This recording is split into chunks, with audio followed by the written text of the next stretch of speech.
이스라엘 백성은 하나님의 은혜로 이제 바벨론이라고 하는 나라에서 포로를 살다가 해방을 맞이하게 됩니다. 이스라엘을 해방시키신 하나님은 이스라엘 백성을 향해서 이사야 51장 16절에 나는 내 여호와라 그렇게 말씀하십니다. 나는 내 하나님 여호와다. 그리고 백성들을 향해서는 너는 내 백성이다 그렇게 말씀해 주십니다. 그러므로 그동안 바벨론의 포로가 되어 있다고 해서 바벨론의 백성이 된 게 아니라 여전히 너는 내 백성이고 나는 너의 하나님이다. 이런 관계를 다시 설정해 주셨습니다. 우리가 예배할 때마다 늘 하나님하고 나하고는 어떤 관계인가 중요하죠. 하나님은 내 하나님이시고 나는 그의 백성이라고 하는 이런 관계로 설교를 들어도 이게 남 얘기가 아니라 이건 내 하나님이 하시는 말씀이야.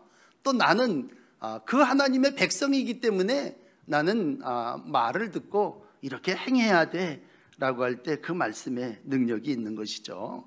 다시 한번 예배하며 여러분은 하나님의 백성이십니다. 비록 우리가 세상 죄악 가운데 살고 있지만 하나님은 오늘도 바벨론의 세상 속에서 우리를 건져내서 거룩한 하나님의 자녀로 삼아주신 줄 믿습니다. 지난주간 해방에 대한 말씀을 나누었다면 오늘은 이제 해방 이후에 하나님의 백성이 어떻게 살아야 합니까? 우리나라 같은 경우는 너무 약한 나라였으니까 신탁 통치가 이루어지려고 그랬잖아요. 그래서 남북이 나누어져서 강대국이 이 나라를 너무 이거 살 수 없으니까 신탁 통치해야 된다. 어떤 경우 반대를 했기 때문에 이념적으로도 막 갈라지고 그런 나라의 아픔과 상처가 있습니다. 오늘 우리가 신앙생활을 한다고 하는 것은 한마디입니다. 오늘 설교 제목처럼 내 하나님이 통치하신다. 내 인생을 내가 주인, 내가 통치하는 것이 아니라 여러분의 인생, 여러분의 삶은 하나님이 통치하십니다. 그동안 바벨론이라고 하는 나라에 70년 바벨론이 통치했습니다. 사망이 왕노릇했습니다. 이제 70년 세월이 지나니까 이젠 소망 없다. 이제는 더 이상 희망을 둘 수 없다. 비참한 노예 생활을 하고 있을 때 하나님이 뜻밖의 고레스라고 하는 이방의 왕을 세우셔서 바벨론을 쳐서 넘어뜨리니까 하나님의 백성이 자유, 해방을 얻게 됐지 않습니까? 이제 우리가 하나님의 백성이 되었다면 하나님의 자녀로 살아야 합니다. 의의 병기로. 바울은 로마서 6장 13절에 더 이상 너를 불의의 무기 죄에 내어주지 말고 하나님께 드리고 의의 무기로 하나님께 드리라. 죄의 종 되지 말고 죄의 노예 되지 말고 죄가 너를 주장하지 못하게 하고 네가 은혜 아래 살아라 이렇게 말씀해 주십니다. 그렇다면 여러분 은혜 안에 살려면 어떻게 해야 되겠습니까? 첫째, 시온이여 깰지어다. 내 힘을 낼지어다. 이렇게 하나님은 이스라엘 백성에게 깨어라, 힘을 내라 말씀하십니다. 깬다고 하는 얘기는 눈뜨고 일어난다는 얘기고 힘낸다는 얘기는 용기 가지라는 말입니다. 여러분 고난이 끝나고 죄의 종이 아니라 이제 하나님의 자녀가 됐으니까 새로운 삶을 시작하기 위해서 우리는 일어나야 합니다. 그리고 하나님의 거룩한 백성으로 힘을 내서 새롭게 출발해야 합니다. 여러분들의 심령 속에 먼저 깨어나라 라고 말씀하시는 하나님의 음성을 듣는 복된 시간이 되시기를 축복합니다. 자, 그렇다면 깨서 일어나서 어떻게 해야 되겠습니까? 여러 가지 얘기를 하는데 첫째는요, 아름다운 옷을 입을지어다. 사람이 깨서 일어나면 옷부터 입어야 되지 않습니까? 더 이상 누더기 옷, 죄의 옷, 그 다음에 바벨론에서 여러 가지로 노예 생활을 하면서 대충 입었던 옷을 이제는 어울리는 옷으로 입어라 하죠. 너가 이제 자녀가 되고 백성이 됐다면 백성다운 옷을 입고, 나중에 계시록은 그걸 세마포 옷이라고 얘기한다면 하나님의 백성으로서 하나님의 옷을 입고 시작해라 그러니 신분의 변화는 옷에서 나타납니다. 오늘도 제가 이렇게 가운을 입지 않습니까? 이건 저의 신분을 표현하는 거 아닙니까? 우리가 전에는 어땠어요? 먼지덩이 구덩이 가운데서 제대로 입지도 못하고 먹지도 못하고 바벨론의 종이 돼서 티끌 가운데 살았습니다. 그러므로 너는 티끌을 이제 떨쳐버려라. 2절 보세요. 티끌을 떨어버릴지어다. 너를 괴롭히는 모든 것 요만큼도 남기지 말고 다 떨어버려라. 예루살렘이여 일어나 앉으라. 그러면서 우리에게 주문합니다. 딸이여 네 스스로 목에 잰 줄을 풀어라. 목의 줄을 스스로 풀지어다. 여러분 그동안에 얼마나 얽매였습니까? 압제의 사슬, 죄인의 특징은 목을 얽어매는 거라면 이제는 그 목에 너를 얽어맸던 크고 작은 여러 가지 고난들을 너 스스로 이제 풀어라. 그리고는 보좌에 앉으라. 너희는 더 이상 노예가 아니니까 이제 임금의 자리에 앉고 하나님의 백성의 자리를 앉아라. 한마디로 오늘 첫 번째 말씀은 깨어 네 하나님의 백성의 삶을 마음껏 누리라는 말씀입니다. 옛날 우리 그런 복음성가 많이 불렀어요. 나 자유 얻었네, 너 자유 얻었네, 우리 자유 얻었네. 이게 해방 이후에 백성들의 신앙 고백입니다. 난 더 이상 죄의 종, 바벨론의 종, 세상의 종이 아니라 이젠 자유로운 하나님의 백성으로 아름다운 옷을 입고 누더기 다 털쳐버리고 티끌 떨어버리고 목에 줄 풀르고 나는 이제 보좌에 앉아서 하나님의 백성으로 살아나간다. 이것이 오늘 우리에게 주시는 하나님의 축복입니다. 여러분 바벨론은 그동안 왕같이 살았어요. 공주같이 살았어요. 그렇지만 이제 바벨론은 패하여 죄의 노예에 다시 추락한 삶입니다. 하나님의 백성은 그동안 노예같이 살았어요. 그렇지만 하나님이 기적을 베푸시고 오늘 보좌에 앉게 해 주셨습니다.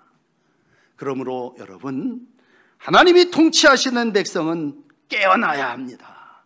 그리고 이런 기능을 완전히 다 회복해야 합니다. 어제 읽으신 이사야 51장에 보시면 두 번이나 깰지어다 말합니다. 어저께의 백성의 모습은 어땠냐면요, 두 가지였습니다. 술에 취한 자처럼 비틀비틀거리고 정신을 못 차린, 그러니까 깨어 똑바로 걸어가, 그렇게 말씀하시지 않습니까? 그물에 걸린 영양처럼 해집고 옥매어서 어떻게 나올지를 모르는 그러한 모습이었습니다. 이제는 너 그 그물에서 다 벗어난 그러한 하나님의 자녀의 삶을 살아라. 이것이 이사야 51장 17절이 주시는 말씀이라면 우리의 삶이 하나님의 은혜로 해방을 얻었고 구원받은 백성이 됐다면 우리는 전에 모든 것들을 다 버려. 바울은요, 전에 율법주의자 아니었습니까? 그의 전에의 모든 삶을 예수 만나고 나서는요 다 버립니다. 유명한 빌립보서 3장 8절에 보시면요, 모든 것을 해로 여김은 예수 그리스도를 아는 지식이 가장 고상하기 때문이라. 그래서 내가 어떻게 했느냐, 내 모든 것을 잃어버리고 배설물같이 여겨버렸다. 왜? 그리스도를 얻기 위해서. 그러니까 하나님을 만난 사람은, 해방을 만난 사람은 옛날 걸 다 벗어버려야 됩니다. 옷도 벗어버리고 티끌도 떨쳐버리고 그리고 이제 새로운 삶을 시작해야 된다면, 바울은 고린도 후서 6장 17절에 그러므로 너희는 그들 중에 나와서 따로 있고 부정한 것을 이젠 만지지도 말아라. 너희가 나를 영접했다면 하나님의 백성으로서의 삶을 살아나가야 된다. 여러분, 그러므로 예수를 믿는다고 하는 건 첫째는 구별입니다. 나는 이제 더 이상 죄의 종이 아니야. 난 영접했어. 하나님을 영접한 사람은 하나님의 다스림을 받는다면, 우리가 잘 아는 탕자는 스스로 타락한 길로 갔어요. 그렇지만 스스로 돌이켜 아버지의 집으로 돌아옵니다. 그의 삶이 어떻습니까? 맨발이었다면 신을 신기고 목욕도 시키고 옷도 입히고 그 다음에 가락지도 끼우고 그 다음에 풍성한 송아지를 잡은 잔치를 배설하지 않습니까? 신앙의 시작은 전의 것을 버리고 떠남입니다. 그렇다면 오늘 이제 두 번째 만나는 말씀은 이와 같은 새 삶을 사는데 오늘 우리 주님은 우리에게 이와 같이 말씀하십니다. 3절 보시면 여호와께서 이와 같이 말씀하시되 너희가 값없이 팔렸으니 돈 없이 속량되리라. 우리가 전에 바벨론이라고 하는 나라에 포로 갈 때 그 사람들이 우리 값을 치르고 우리를 포로로 데려간 게 아니에요. 그냥 쳐들어와서 다 싫고 똑똑한 애들부터 다 데리고 가버려서 70년을 마음껏 노예로 부려먹었습니다. 속량이라고 하는 말, 요즘 뭐 쓰지도 않는 말입니다만 돈 내고 자유롭게 해주는 것입니다. 그런데 돈 낼 필요가 없다. 그러니까 오늘 이 돈 없이 속량되리라, 그 말은 뜻이 틀린 거예요. 사실은 돈 내고 속량해야 속량인데, 돈 없이 속량되는 건 우리가 포로로 붙잡혀갈 때 얼마를 내지 않았다는 얘기입니다. 그 본질은 복음과 구원은요, 대가를 치르지 않는다는 얘기예요. 하나님이 값없이 돈 없이 우리를 자유하게 해 주셨습니다. 그러므로 내가 하나님의 자녀가 되는데 얼마 듭니까? 공짜입니다. 하나님의 긍휼이고 하나님의 자비가 오늘도 때가 참에 저 백성을 내가 데려와야 되겠다. 고레스 이방왕을 시켜가지고 바벨론이라고 한 나라를 쳐갖고 백성을 세우, 우리나라 역사하고 똑같다고 수없이 말씀드렸죠. 까닭 없이 잡혀가서 얼마나 하나님의 이름이 더럽혀졌습니까? 5절에 까닭 없이 잡혀가서 내 이름이 더럽혀졌도다. 그런데 오늘 하나님의 은혜가 뭐예요? 여러분, 하나님의 은혜는 하나님의 임재입니다. 6절 말씀이 오늘 이 두 번째 우리에게 주시는 아주 귀한 가르침인데, 노예생활, 포로생활을 하면서 이름이 더럽혔는데 백성들이 이제 하나님의 이름을 알게 되리라. 그러면서 너무 기쁘고 복된 소식은 뭐냐면요, 내가 여기 있느니라. 하나님의 은혜라고 하는 게 뭡니까? 그랬을 때 하나님의 은혜는요, 내 백성이 내 이름을 아는 거고 이 말을 하는 자가 나인 줄을 알리라. 그러면서 6절 맨 끝에 이런 말씀이 있습니다. 내가 여기 있느니라. 내가 여기 있다. 임재입니다. 임재. 그러니까 여러분, 하나님의 은혜로 구원받은 백성은요, 제일 처음에 이스라엘 아브라함 한 사람으로부터 시작됐다고 지난주일에 계속 나누었지 않습니까? 이스라엘 백성들은요, 하나님이 누군지는 알았어요. 근데 제사도 드리고 예배도 드리고 참 모든 형식은 다 갖추었어요. 그러나 그들이 뭐예요? 우상도 숭배했지 않습니까? 그 죄를 지어 포로로 붙잡혀갔다면 오늘 하나님은 그 포로살이라고 있는 백성들 속에 찾아오시죠. 돌아오셔서 말씀하십니다. 내가 여기 있다. 다른 뭐 조건은 없습니다. 내가 그분 여기 있다고 할 때 그분 내가 영접하고 모시고 드리면 됩니다. 그러면 내가 그 안에, 그가 내 안에 거주하게 되는 거죠. 이제 마지막 결론을 뒤에 말씀드리겠지만, 마지막 신앙의 최고의 절정은 주님을 눈으로 보는 것입니다. 8절에 가면 그런 말, 하나님이 보임. 그건 이제 하나님하고 교제하고 기도하고 찬송하는 모습이죠. 오늘 이와 같이 하나님은 우리 가운데 계십니다. 이스라엘아, 인자하심과 풍성한 속량이 있으니 이스라엘의 모든 죄에서 하나님이 속량하신다. 이게 하나님이 우리에게 주시는 복음 아닙니까? 고린도후서 5장 21절에 하시는 말씀 뭡니까? 우리를 대신하여 죄로 삼으신 것은 우리로 하여금 그 안에 하나님의 의가 되게 하려 하심이니라. 그러니까 우리가 그 안에 거한다고 하는 것은 하나님이 우리 안에 계심을 우리가 확인하는 것입니다. 에스겔 똑같은 얘기를 했는데요, 이스라엘 백성 바벨론 70년 포로 생활을 하는 모습을 보면서 에스겔이 볼 때는요, 이스라엘 마른 뼈, 한 70년 되니까 이제 뼈가 다 말라서 죽은 그런 상태. 본인들도 그렇게 생각했을 거예요. 한 세대인 70년을 살면서 이제는 고향에 돌아갈 수 있을까? 성전에 가서 한번 예배 드릴 수 있을까? 소망 없어. 우린 이제 더 이상 돌아갈 수도 없고 소망도 없다. 그랬습니다. 우린 뼈들이 말랐고 우리의 소망이 없어졌으니 우린 다 멸절됐어. 이게 마른 뼈의 모습 아닙니까? 세상의 권력 앞에 바벨론의 종살이를 하면서 더 이상 살 소망, 죽은 자는 없다라고 표현했을 때, 오늘 하나님이 이러한 백성들 속에 이스라엘 족속아, 내가 내 이름, 너희가 더럽힌 내 이름을 위하여 다시 너희를 구원하리라. 하나님의 구속, 하나님의 은총의 역사는요, 전적인 하나님의 축복이고 하나님의 계획하심입니다. 뭐 우리가 무슨 노력한 게 뭐 있습니까? 하나님의 속량하심이 값없이 우리를 죄에서 건져 나 여기 있다, 함께 하나님의 백성의 삶을 살게 해주시는 줄 믿습니다. 자, 그렇다면 오늘 이제 마지막 결론의 말씀은 그렇습니다. 이렇게 하나님이 돌아오셔서 우리 가운데, 백성 가운데 거하신다고 하는 소식을 알려야 되지 않겠습니까? 그러므로 오늘 전령은, 파수꾼은 외칩니다. 좋은 소식을 전하며 평화를 공포하며, 좋은 소식을 가져오며 구원을 공포하며 시온에 외칩니다. 그 내용이 오늘 설교의 제목입니다. 내 하나님이 통치하신다. 여러분, 신앙은 뭐예요? 신앙은 내가 내 삶을 통치한다는 것이 아니라 하나님이 내 삶을 통치하신다고 하는 것을 믿는 게 신앙입니다. 가장 복된 소식은 뭡니까? 하나님이 통치하신다라고 하는 소식입니다.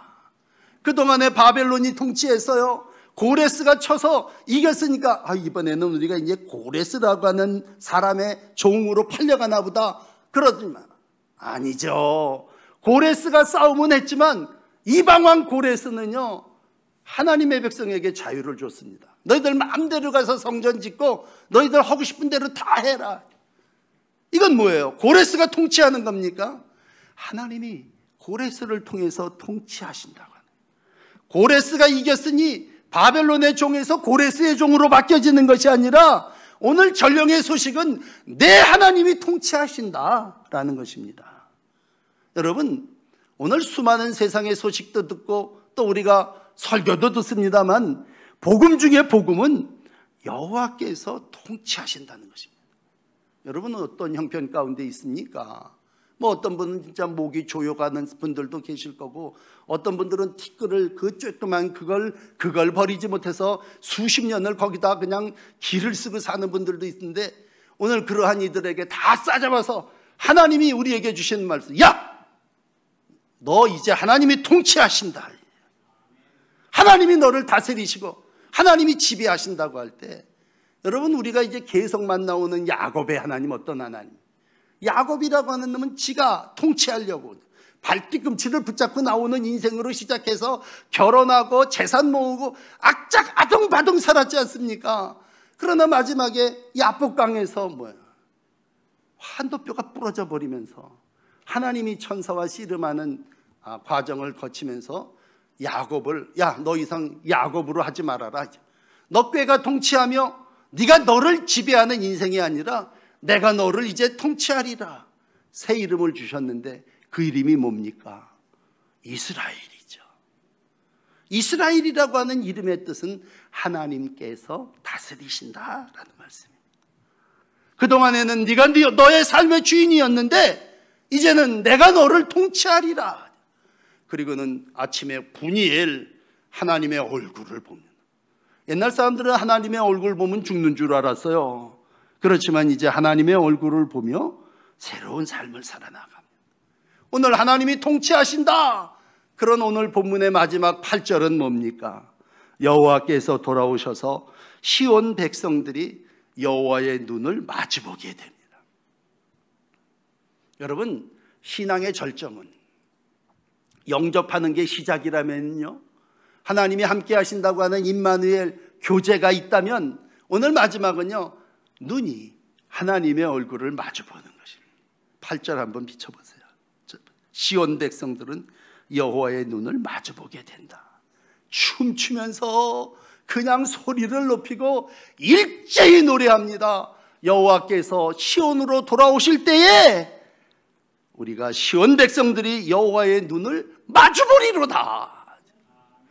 여러분, 하나님의 얼굴을 마주본다는, 그동안에 바벨론 포로 생활을 하면서 아무것도 보이지 않는 소망이 없는 것 같았는데 이제는 하나님이 우리 가운데 계시는 것도 감사한데 하나님의 얼굴을 우리가 볼 수 있다고 하는 거죠.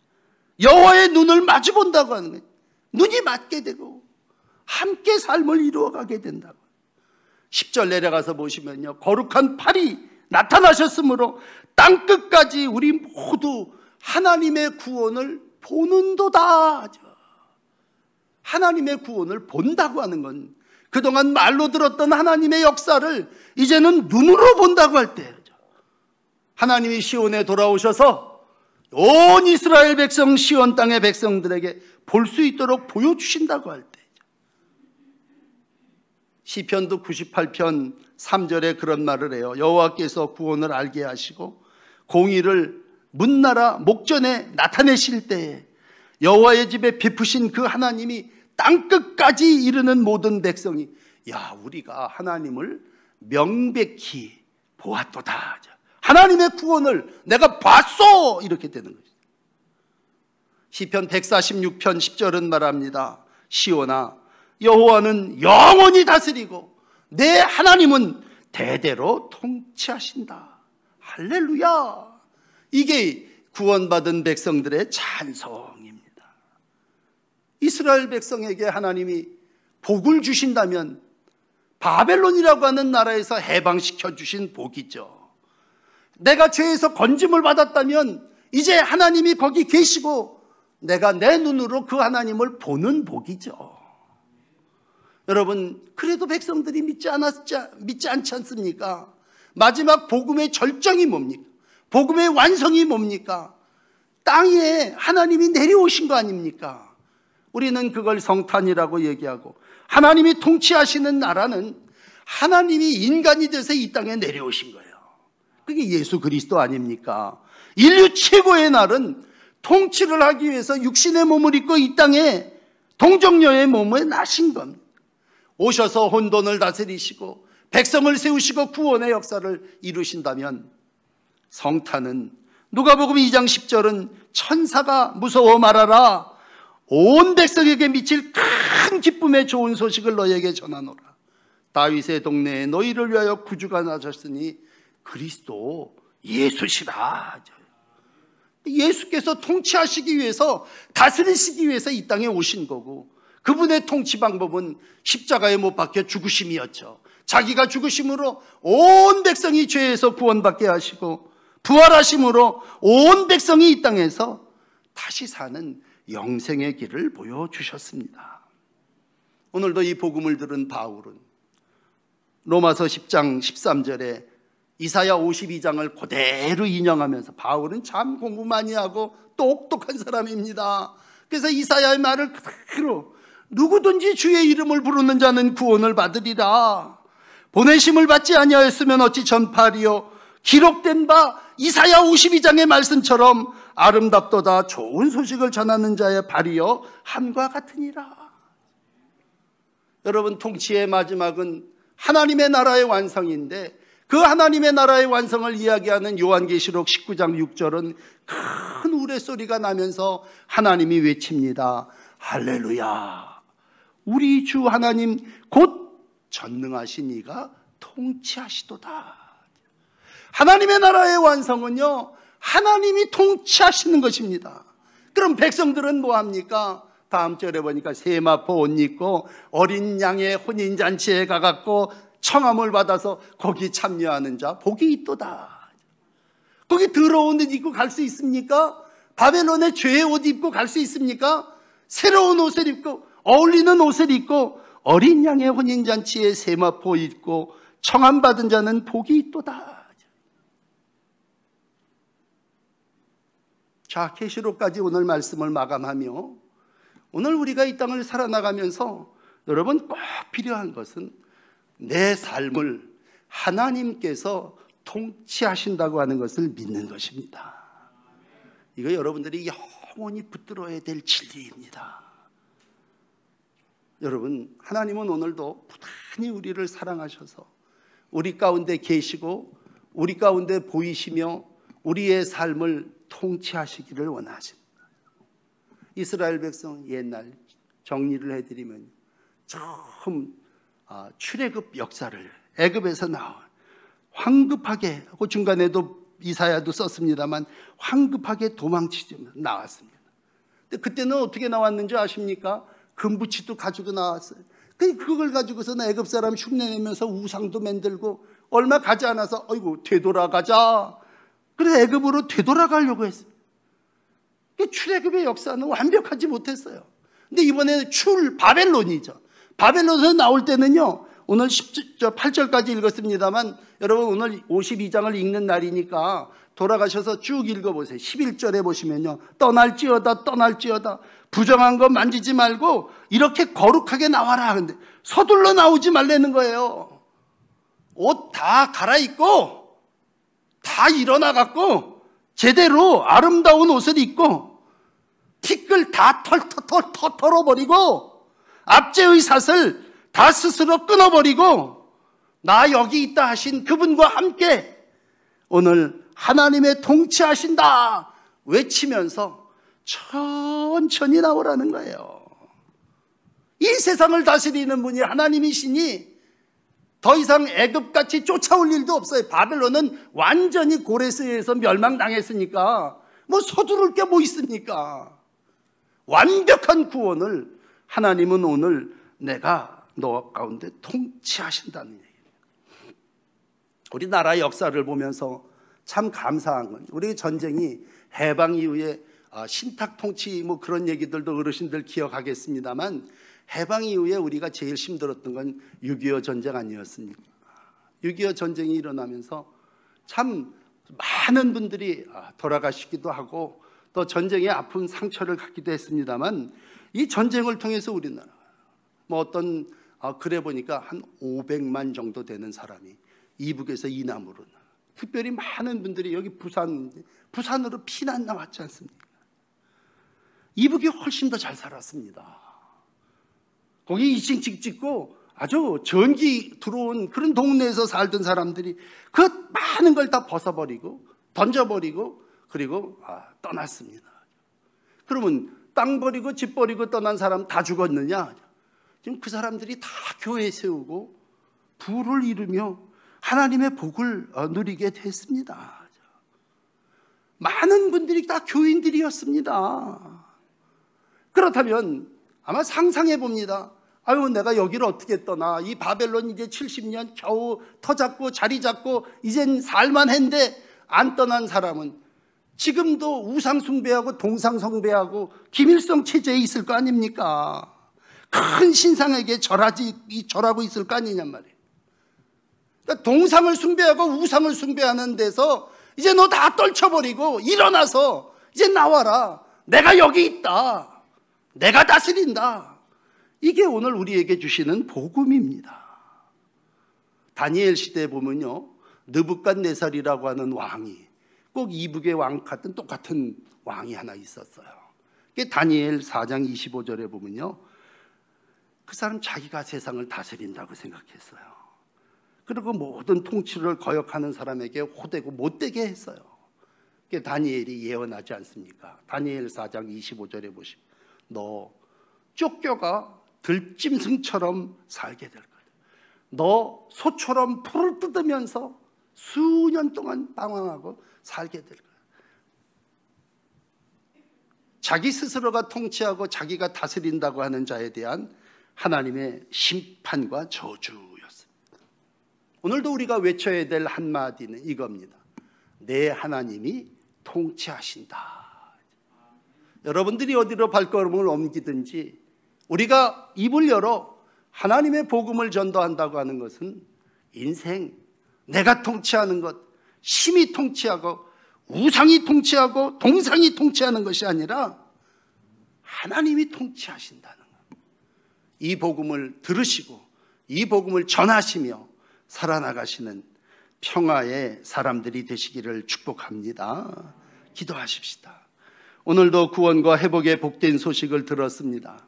절망 가운데 좌절 가운데 우리의 자리 가운데서 일어나고 벗어나지 못할 줄 알았는데 하나님께서 이방왕 고레스를 세우셔서 바벨론을 치심해 거기서 우리가 해방을 얻었고 우리가 이제 다시 그곳에서 나와 하나님의 백성으로서의 삶을 살게 됐습니다. 하나님, 우리와 함께 계셔 주셔서 고맙습니다. 우리의 삶을 통치해 주셔서 감사합니다. 기쁜 소식 들었사오니 주님, 내 삶 내가 통치하지 않고 하나님이 통치하심을 믿고 살아나가게 하여 주옵소서. 하나님의 나라는 의와 평강과 실학이라고 하셨사오니 하나님이 통치하시는 이러한 나라 이 땅에 이루어지게 하여 주시옵소서. 교회를 세우셨사오니 천국 복음을 전파하게 하시고 온 땅에 하나님이 통치하신다고 하는 소식을 선포하는 교회와 전도자의 발걸음들이 되게 하여 주옵소서. 저 북녘 땅 아직도 하나님의 통치를 거부하고 있습니다. 동상을 세우고 신상을 세우고 우상을 숭배하며 개인을 숭배하는 가운데 있습니다. 주님, 이 땅을 긍휼히 여겨주시고 북한 땅이 하나님이 통치하는 세상, 하나님이 지배하시는 나라가 되게 하여 주시옵소서. 오늘도 모든 사슬을 끊고 스스로 일어나게 하시고 하나님의 임재를 경험하게 하시고 하나님의 통치하심을 믿는 온 세상이 되게 하여 주시옵소서. 예수 그리스도의 이름으로 기도드립니다. 아멘.